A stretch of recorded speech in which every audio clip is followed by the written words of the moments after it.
नमस्कार दोस्तों, आज हम अध्याय सांख्यिकी का भाग 3 पढ़ने वाले हैं। हमने हमारी पिछली वीडियो में पढ़ा था आंकड़ों का प्रस्तुतिकरण। आज के इस वीडियो में हम पढ़ेंगे आंकड़ों का आलेखीय निरूपण। आंकड़ों का आलेखीय निरूपण को हमने 2 भागों में बांटा है, जिसका आज हम भाग 1 पढ़ेंगे। तो चलिए आगे बढ़ते हैं और शुरू करते हैं हमारा आज का भाग। जैसा कि आप सब जानते हैं, हमने सारणियों से आंकड़ों का निरूपण करने के बारे में चर्चा कर ली है। अब हम आंकड़ों के अन्य निरूपण अर्थात आलेखीय निरूपण की ओर अपना ध्यान केंद्रित करने वाले हैं। इस संबंध में एक कहावत यह रही है कि एक चित्र 1000 शब्द से भी उत्तम होता है, जिसका अर्थ आप सब समझ पा रहे होंगे कि क्या है। प्रायः अलग अलग मदों की तुलनाओं को आलेखों यानी कि ग्राफ्स की सहायता से अच्छी तरह से दर्शाया जाता है। तब वास्तविक आंकड़ों की तुलना में इस निरूपण को समझना और अधिक सरल हो जाता है। यानी कि ग्राफ्स की सहायता से हम आंकड़ों की जानकारी बहुत ही आसानी से ज्ञात कर पाते हैं और इसका निरूपण करना भी हमारे लिए और भी अधिक सरल हो जाता है। हम निम्नलिखित आलेखीय निरूपणों का अध्ययन करेंगे, जो कि हैं दंड आलेख, एक समान चौड़ाई और परिवर्ती चौड़ाइयों वाले आयत चित्र, जिसे हम इंग्लिश में हिस्टोग्राम कहते हैं। तीसरा है बारंबारता बहुभुज।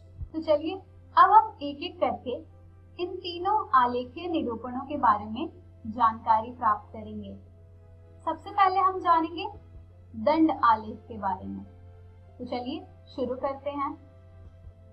दंड आलेख आंकड़ों का एक चित्रीय निरूपण होता है, जिसमें प्रायः एक अक्ष, मान लीजिए x अक्ष पर चर को प्रकट करने वाले एक समान चौड़ाई के दंड खींचे जाते हैं, जिनके बीच में बराबर बराबर दूरियां छोड़ी जाती हैं। चर के मान दूसरे अक्ष, मान लीजिए y अक्ष पर दिखाए जाते हैं और दंडों की ऊंचाइयां चर के मानों पर निर्भर करती है। यानी कि दंड आलेख आंकड़ों का एक चित्रीय निरूपण है, जिसके एक अक्ष, मान लीजिए x अक्ष पर हम चर को प्रकट करते हैं और दूसरे अक्ष, जो कि होगी y अक्ष, उस पर हम चर के मान को प्रतिस्थापित करते हैं। जब हम मान लीजिए x अक्ष पर चर को प्रकट करते हैं, तो एक समान चौड़ाई के दंड खींचते हैं, जिनके बीच में बराबर बराबर दूरियां छोड़ते जाते हैं और दंडों की ऊंचाइयां चर के मानों पर निर्भर करती है। चलिए एक उदाहरण द्वारा दंड आलेख को और अच्छी तरह से समझते हैं। दिया हुआ उदाहरण है हमारा, 9वीं कक्षा के 40 विद्यार्थियों से उनके जन्म का महीना बताने के लिए कहा गया। इस प्रकार प्राप्त आंकड़ों से निम्नलिखित आलेख बनाया गया। ये रहा वो आलेख में आप देख पा रहे हैं कि x अक्ष पर जन्म के महीनों को प्रतिस्थापित किया गया है और दूसरे अक्ष अर्थात y अक्ष पर विद्यार्थियों की संख्या बताई गई है, जिसमें हमारा प्रश्न है, आलेख को देखकर निम्नलिखित प्रश्नों के उत्तर दीजिए। नवंबर के महीने में कितने विद्यार्थियों का जन्म हुआ? दूसरा प्रश्न है, किस महीने में सबसे अधिक विद्यार्थियों का जन्म हुआ? तो ये दोनों हैं हमारे प्रश्न, जिनका हल हमें इस आलेख को देखकर बताना है। तो चलिए शुरू करते हैं हम। हल के लिए आप सबसे पहले ध्यान दीजिए कि यहाँ जो चर है वो है जन्मदिन का महीना और चर का मान है जन्म लेने वाले विद्यार्थियों की संख्या। अब हमारा प्रश्न था नवंबर के महीने में कितने विद्यार्थियों का जन्म हुआ। तो आइए देखते हैं कि नवंबर महीने का दंड कहाँ है। ये रहा हमारा नवंबर महीने का दंड। इससे हम एक सीधी रेखा खींचेंगे तो वो रेखा y अक्ष पर संख्या 4 पर प्रतिच्छेद कर रही होगी। यानी कि नवंबर महीने में 4 विद्यार्थियों का जन्म हुआ है। तो हमारे पहले प्रश्न का उत्तर हो जाएगा नवंबर के महीने में 4 विद्यार्थियों का जन्म हुआ है। अब हमारा दूसरा प्रश्न था, किस महीने में सबसे अधिक विद्यार्थियों का जन्म हुआ? तो ये बताना बहुत ही आसान हो जाएगा, क्योंकि जो दंड हमें सबसे ऊंची दिख रही होगी उस दंड का महीना हो जाएगा जिसमें सबसे अधिक विद्यार्थी का जन्म हुआ है। तो यहाँ पर हमारी सबसे ऊंची दंड जो है वो है अगस्त महीने की, जिसका मान है 6। तो यहाँ पर हमारे दूसरे प्रश्न का उत्तर हो जाएगा अगस्त के महीने में सबसे अधिक विद्यार्थियों का जन्म हुआ। तो इस तरह आप आलेख को देखकर उस पर आधारित प्रश्नों का उत्तर ज्ञात कर सकते हैं। चलिए अब हम एक उदाहरण से दंड आलेख बनाना सीखते हैं। हमारा अगला उदाहरण है, एक परिवार ने जिसकी मासिक आय 20,000 रुपए है, विभिन्न मदों के अंतर्गत हर महीने होने वाले खर्च की योजना बनाई थी, जो कुछ इस प्रकार की है, जिसमें एक तरफ मद लिखा हुआ है और दूसरी तरफ खर्च लिखा हुआ है 1000 रुपयों में, जिसमें हमारे मद है ग्रोसरी, किराया, बच्चों की शिक्षा, दवाइयाँ, ईंधन, मनोरंजन, विविध। दिए गए आंकड़ों का एक दंड आलेख बनाइए।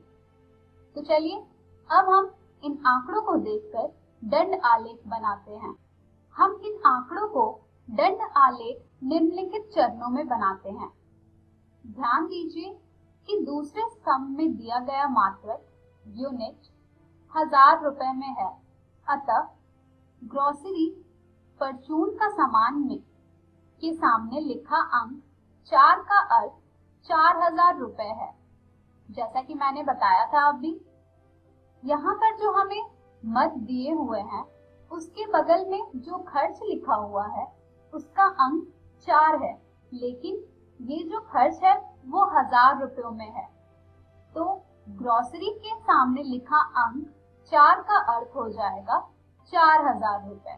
चलिए अब हम निम्नलिखित चरणों का प्रयोग करके दंड आलेख बनाते हैं। हमारा सबसे पहला चरण होगा, कोई भी पैमाना स्केल लेकर हम क्षैतिज अक्ष पर मदों चर को निरूपित करते हैं, क्योंकि यहाँ दंड की चौड़ाई का कोई महत्व नहीं होता, परंतु स्पष्टता के लिए हम सभी दंड समान चौड़ाइयों के लेते हैं और उनके बीच समान दूरी बनाए रखते हैं। जैसा कि आपको ये चरण पढ़कर समझ आ रहा होगा कि हम एक क्षैतिज अक्ष पर स्केल बनाएंगे, पैमाना बनाएंगे, जिस पर हम मदों यानी कि जो कि हमारा चर है उसको निरूपित करेंगे, और जो हमारे दंड की चौड़ाइयां होंगी वो सभी समान होगी और उनके बीच समान दूरी बनाए रखेंगे हम। मान लीजिए एक मद को 1 सेंटीमीटर से निरूपित किया गया है।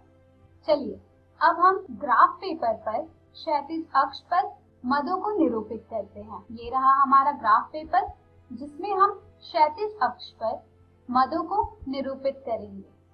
चलिए अब हम बढ़ते हैं हमारे अगले चरण की ओर।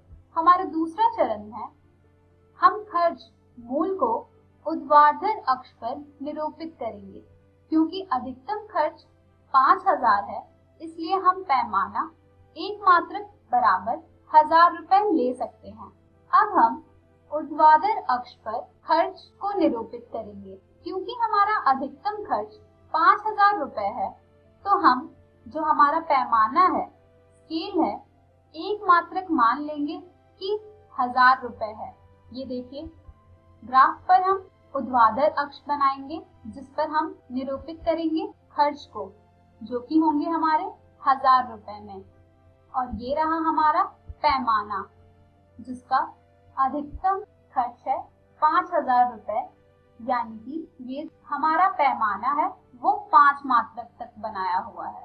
हमारा अगला चरण है, अपने पहले मद अर्थात ग्रोसरी को निरूपित करने के लिए हम 1 मात्रक की चौड़ाई 4 मात्रक की ऊंचाई वाला एक आयताकार दंड बनाते हैं।